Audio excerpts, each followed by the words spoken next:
मासूम बच्चे बैलगाड़ियों पर सवार है तो कहीं कोई गधे पर सवार बहन अपने भाई को चुप करवाने की कोशिश कर रही है तो यह बच्ची अपनी माँ के ठीक होने की उम्मीद में है। कोई अपनी माँ को उठाए ले जा रहा है तो कहीं कोई बाप अपनी बेटी को कंधे पर उठाए ले जा रहा है। यह मासूम बच्चा तो अपना सर पकड़े बैठा है। फसादात की वजह से गलियां सुनी पड़ी है। हर तस्वीर तबाही की दास्तान सुनाती है। कहा जाता है कि उस वक्त 10 लाख से ज़ायद लोग मारे गए और 1 करोड़ 50 लाख से ज़्यादा बेघर हुए। यह कहानी है एक ऐसी ज़मीन की जो बट गई। यह कहानी है उन ख्वाबों की जो चकनाचूर हो गए।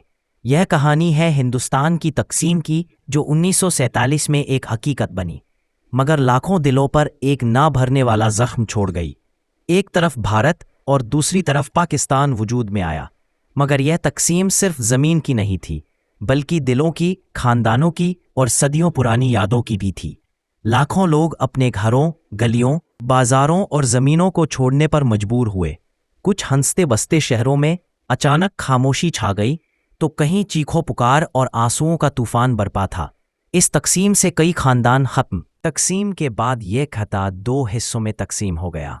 इस तस्वीर में कोई अपनी साइकिल लिए जा रहा है तो कोई बैलगाड़ी पर सवार है और कोई पैदल ही जा रहा है, तो कहीं एक बाप ने तराजू के एक पलड़े में अपने बच्चे को बिठाया हुआ है तो दूसरे पलड़े में सामान बांधे ले जा रहा है।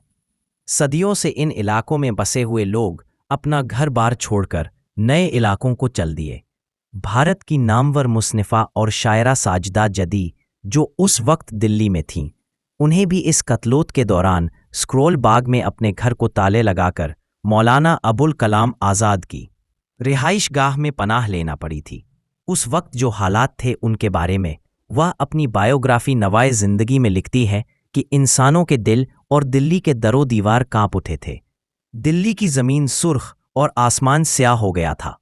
यही हाल पंजाब का हो रहा था, यही उत्तर प्रदेश का और यही बंगाल का। दिल्ली में 24 घंटे का कर्फ्यू था। इसके बावजूद बुलवाई अंदरूनी गलियों में मुसलमानों का किशस्तों खून कर रहे थे। लाशों से भरी गाड़ियां आ रही थी और जा रही थी। इंसानों की खौफनाक तरीन जिबिल्लत, हलाकत, नफरत था नहीं चाहती थी, लेकिन अपनी कौमी और सियासी शनाख्त खो जाने और अपने मुस्तकबिल को लेकर फिक्रमंद भी थे।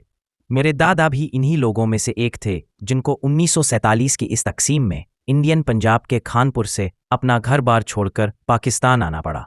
तकसीम के बहुत से किस्से मैंने उनसे सुने थे। इन तस्वीर को देखकर आज इन लोगों के घर छोड़ने की तकलीफ का अंदाज़ा होता है। उनकी ख्वाहिश भी थी कि वो एक बार खानपुर में मौजूद उनकी हवेली, जिसको वो याद किया करते थे, देखकर आए और इसी ख्वाहिश को लिए वो इस दुनिया से रुखसत हो गए। बेरहमी की थी। यह पता चला था कि मशरकी पंजाब में हिंदू और सिख हजूम मुसलमानों के देहात पर हमलावर हुए हैं। वह घरों को आग लगा रहे हैं और बेगुनाह मर्दों, औरतों और बच्चों को कत्ल कर रहे हैं। ऐसी ही खबरें मगरबी पंजाब से आई थी। मुसलमान बगैर किसी तफरीक के हिंदुओं और सिख फिरके के मर्दों, औरतों और बच्चों को कत्ल कर रहे हैं। पूरा पंजाब बर्बादी और मौत का कब्रिस्तान बनता जा रहा था। जब मगरबी पंजाब की खूनरेजी की खबरें दिल्ली पहुंची तो सरकश लोगों का हजूम शहर के मुसलमानों पर टूट पड़ा। दिल्ली में इन कातिलाना हमलों को मुनज़्ज़म करने में सिखों ने नुमाया हिस्सा लिया।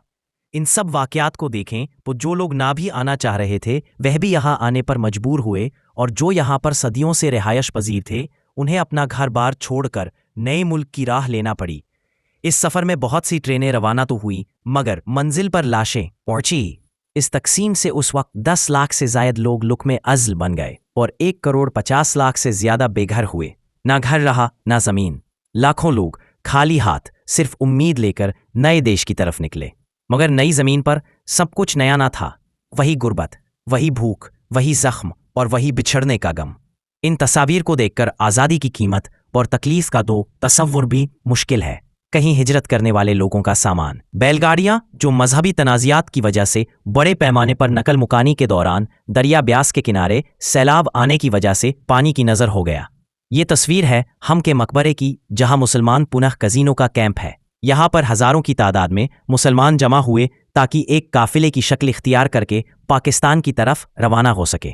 ये तस्वीर भी शायद दिल्ली पुराने किले के साथ वाक़या महाजरीन के कैंप की है। ये भी उसी कैंप में मौजूद हजारों मुसलमान जो फसादात के दौरान होने वाले कत्लो-गार्द के खौफ से अपना घर बार छोड़ चुके थे। साफ पानी को हासिल करने के लिए लोग कतार लगाए खड़े हैं। हर तस्वीर दुख की एक अलग दास्तान सुनाती है।